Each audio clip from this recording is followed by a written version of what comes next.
Assalamualaikum warahmatullahi wabarakatuh. Halo semuanya, kami dari kelompok 2. Jadi di sini kami akan membahas peradilan tata usaha negara mengenai alat bukti dan beban pembuktian.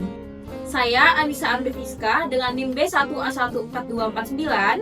Saya Sandrina Aifa dengan NIM B1A124268. Saya Bias Fatur Rahman dengan NIM B1A124246. Saya Rafael Stefario dengan NIM B1A124251. Saya Inigo Bagus dengan NIM B1A124262. Saya Adra Ziva Ivana dengan NIM B1A124254. Penggusuran lahan oleh pihak PT PN 2 mendapat penolakan dari para petani di Deli Serdang, Sumatera Utara. Para petani menghadang dan menaiki alat berat agar ladang ubinya tidak diratakan petugas.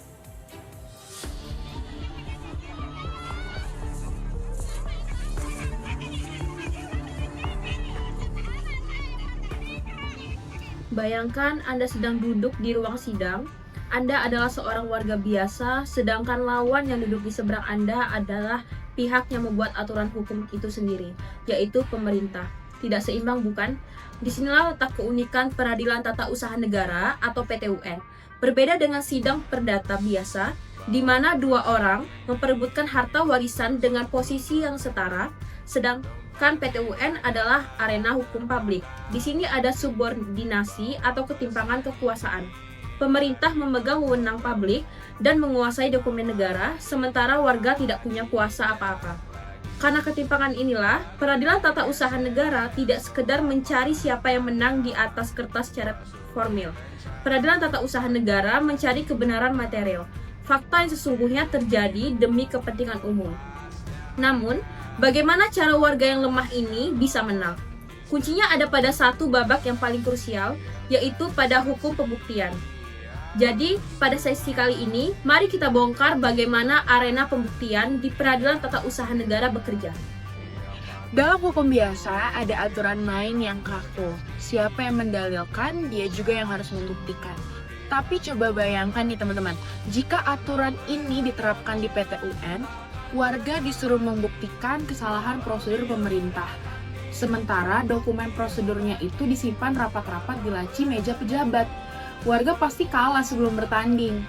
Untuk itu, adanya pasal 107 Undang-Undang Nomor 5 Tahun 1986 hadir untuk mendobrak aturan kaku tersebut melalui asas pembuktian bebas yang terbatas. Di PTUN, hakimlah pemegang kendali penuh atau dominus litis.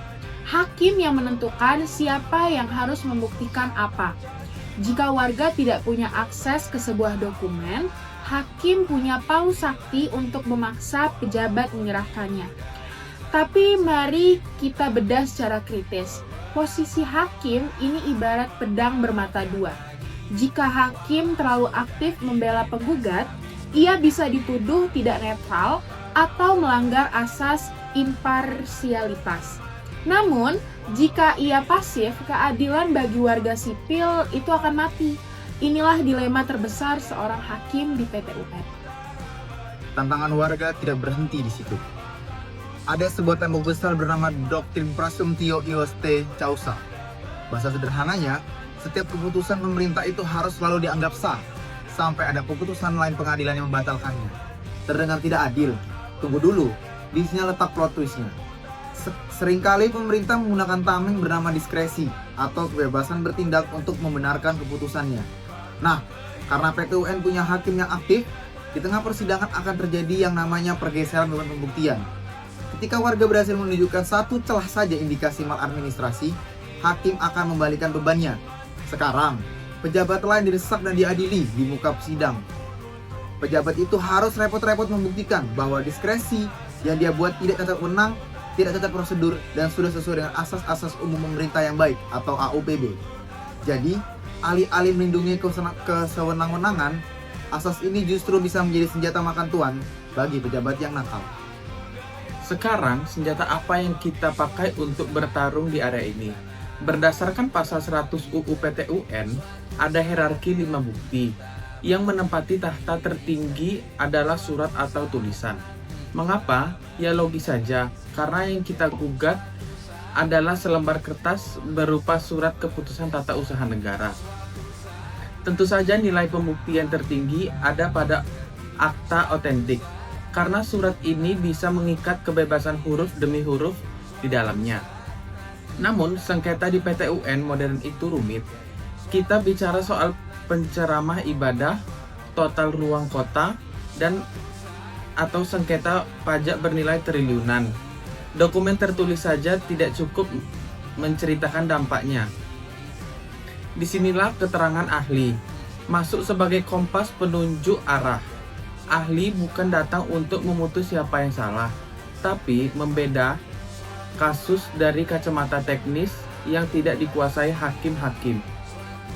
Hakim memang bebas untuk tidak percaya pada ahli, tapi ingat, secara doktrin jika hakim berani membuang keterangan ahli, ia wajib menulis legal reasoning atau argumentasi hukum yang sangat kuat di dalam putusannya.